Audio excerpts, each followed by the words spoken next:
हरे कृष्णा। जय श्री शील प्रभुपाद। भगवान श्री कृष्ण की कृपा कटाक्ष जिसके ऊपर पड़ जाती है वह सचमुच माला माल हो जाता है। फिर उसके पास किसी चीज की कमी नहीं रह जाती है।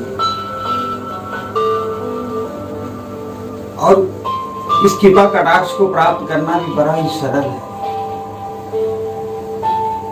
बस उनकी एक बार कृपा कटाक्ष प्राप्ति हो गई, अगर कृष्ण भावना मृत अगर आप हो जाते हो, उनसे प्रेम जग जाती है आपकी, तो आपका जीवन का उसी क्षण कल्याण हो जाता है।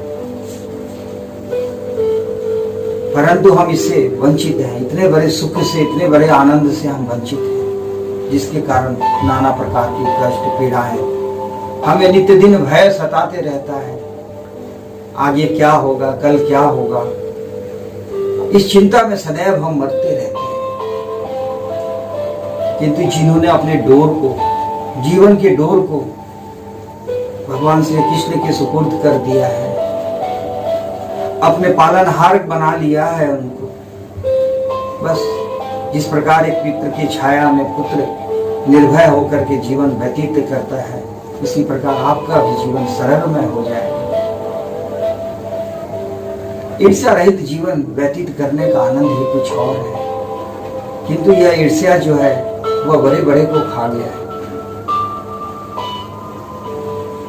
बहुत ही सुंदर एक कथा है कि किशोर नाम का एक बालक रहता है। उसके पिता नगर में प्रतिष्ठित और नामचीन सेठ रहते हैं। काफी धन उनके घर में रहता है। इसके दो भाई भी रहते हैं जो बड़े रहते हैं, इससे अपने पिता के कारोबार में हाथ बटाते हैं। हर प्रकार की सुख सुविधाएं इनके घर में मौजूद रहती है। किंतु किशोर के साथ कुछ अच्छा नहीं रहता है। वह बचपन से ही नेत्रहीन रहता है और उससे भी बड़ा दुर्भाग्य कि जन्म देने के कुछ माह पश्चात ही उसकी माता का देहांत हो जाता है। इस कारण वह अनाथ जैसा हो जाता है। चूंकि पिता और भाई प्रेम तो बहुत करते हैं किशोर से, किंतु व्यापार में व्यस्तता होने के कारण समय नहीं दे पाते। इसलिए किशोर का देखभाल सेवकों द्वारा होता है।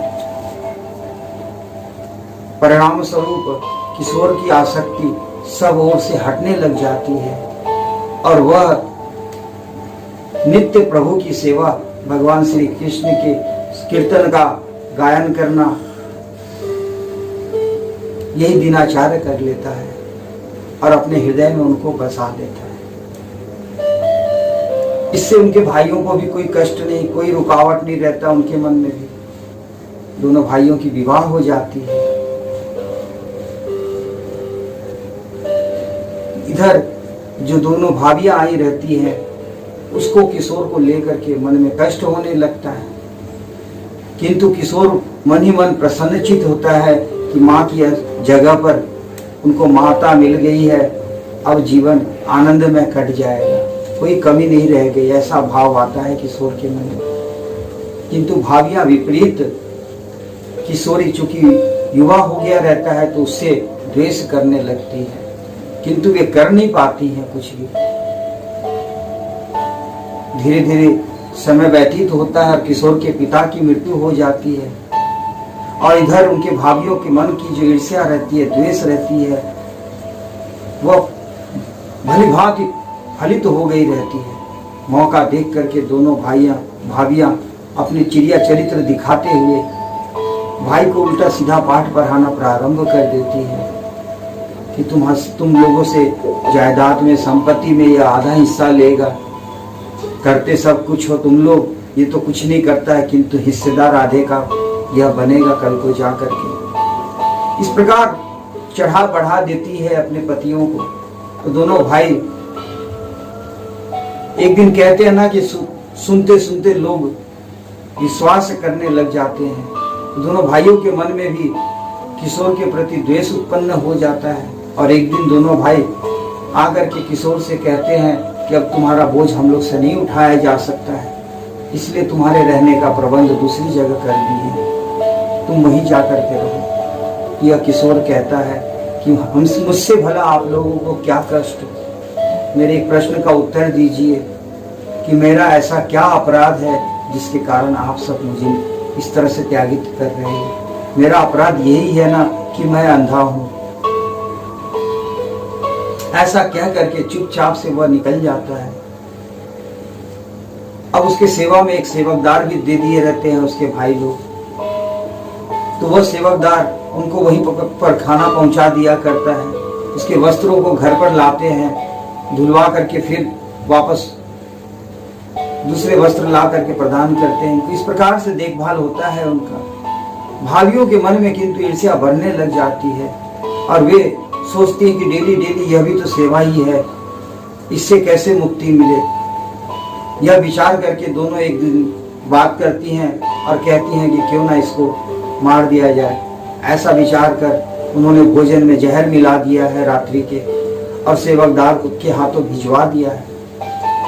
अब यह जो किशोरी रहता है उसकी आदत रहती है, क्योंकि वह शुद्ध भक्त रहता है और एक शुद्ध भक्त कुछ भी प्राप्त करता है तो सर्वप्रथम अपने प्रभु को वह प्रदान करता है। जिस प्रकार से एक कुशल पुत्र, श्रेष्ठ पुत्र जो होता है वह हर कार्य अपने पिता की आज्ञा द्वारा करता है। जो भी बाहर से प्राप्ति होती है, अच्छा हो चाहे बुरा हो, अपने पिता को पहले सुपुर्द करता है। तो इसी प्रकार से किशोर भी बिना भगवान को नैवेद्य लगाए हुए स्वयं कभी भोजन नहीं करता था। तो जो भोजन आई है तो सर्वप्रथम उसने भगवान को वह अर्पित किया है और कीर्तन में संलग्न हो गया है। कीर्तन करने के पश्चात भोजन पा लिया और सो गया। वो दूसरे दिन प्रातः उनकी भाभियों को लगा कि अब तो निश्चित ही किशोर की मृत्यु हो गई होगी और सेवक आकर के हम सबको सूचित करेगा, किंतु अनभिज्ञ होने का बहाना करते हुए वे सब अपने नित्य कर्म में लग जाती हैं और किशोर के लिए नाश्ता बनाने प्रारंभ करती हैं। तभी सेवकदार आ जाता है और नाश्ता मांगता है। अब यह सुनकर के उन भाभियों को आश्चर्य लगता है और फिर उनके मन में यह भाव आता है कि हो सकता है रात्रि में भोजन ही ना किया हो किशोर। तो वह सेवकदार से कहती हैं कि रुको, आज जो है भोजन मैं स्वयं लेकर के जाऊंगी और हम लोग अपने सामने खिलाना चाहते हैं किशोर को, तुम जाओ। और इन्होंने खीर निर्माण किया है और खीर निर्माण कर उसमें विष और भी ज्यादा विषैला विष मिला देते हैं उसमें और जाती है लेकर के और किशोर के समक्ष प्रस्तुत करती है और कहती है, किशोर आज बड़े प्रेम से हम सबने खीर बनाया तुम्हारे लिए। किशोर बड़ा प्रसन्न होता है कि आज भाभियों को इतना स्नेह कैसे आ गया अचानक। तुरंत स्वीकार कर लेता है उस खीर को किशोर, किंतु नियमतः वो भगवान को पहले अर्पित करता है, तत्पश्चात उस महाप्रसाद को ग्रहण करता है।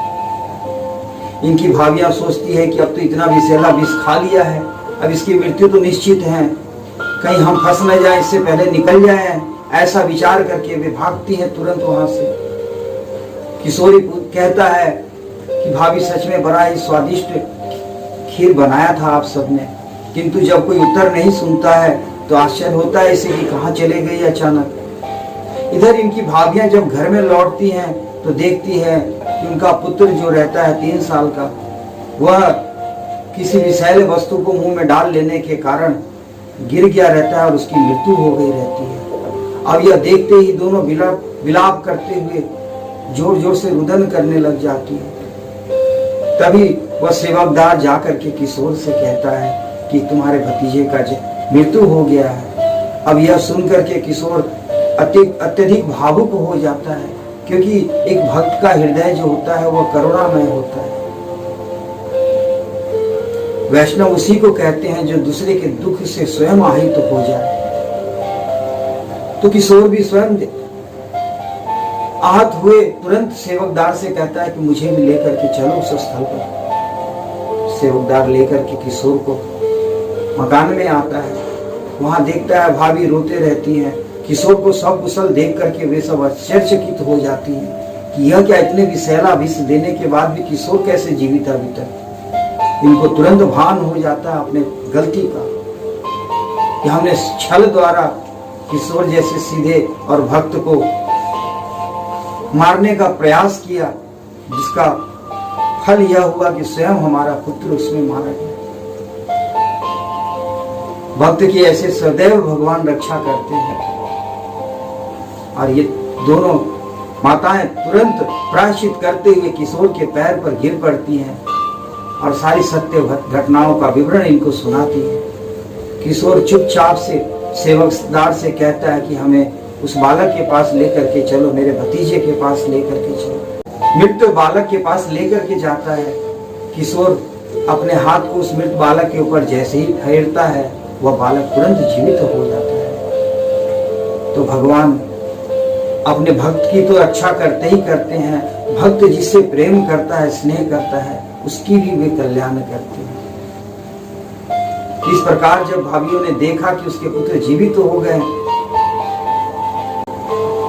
तुरंत प्रायश्चित होता है इनको। वहां से किशोर अपने स्थल पर लौट आता है। उनकी भाभियां फिर अब सारी वृतांत को उनके अपने पतियों से कहती हैं। भाई को भी शर्म आती है कि किस प्रकार से वे अपने ऐसे भक्त वत्सल भाई का निरादर किए और त्याग दिए।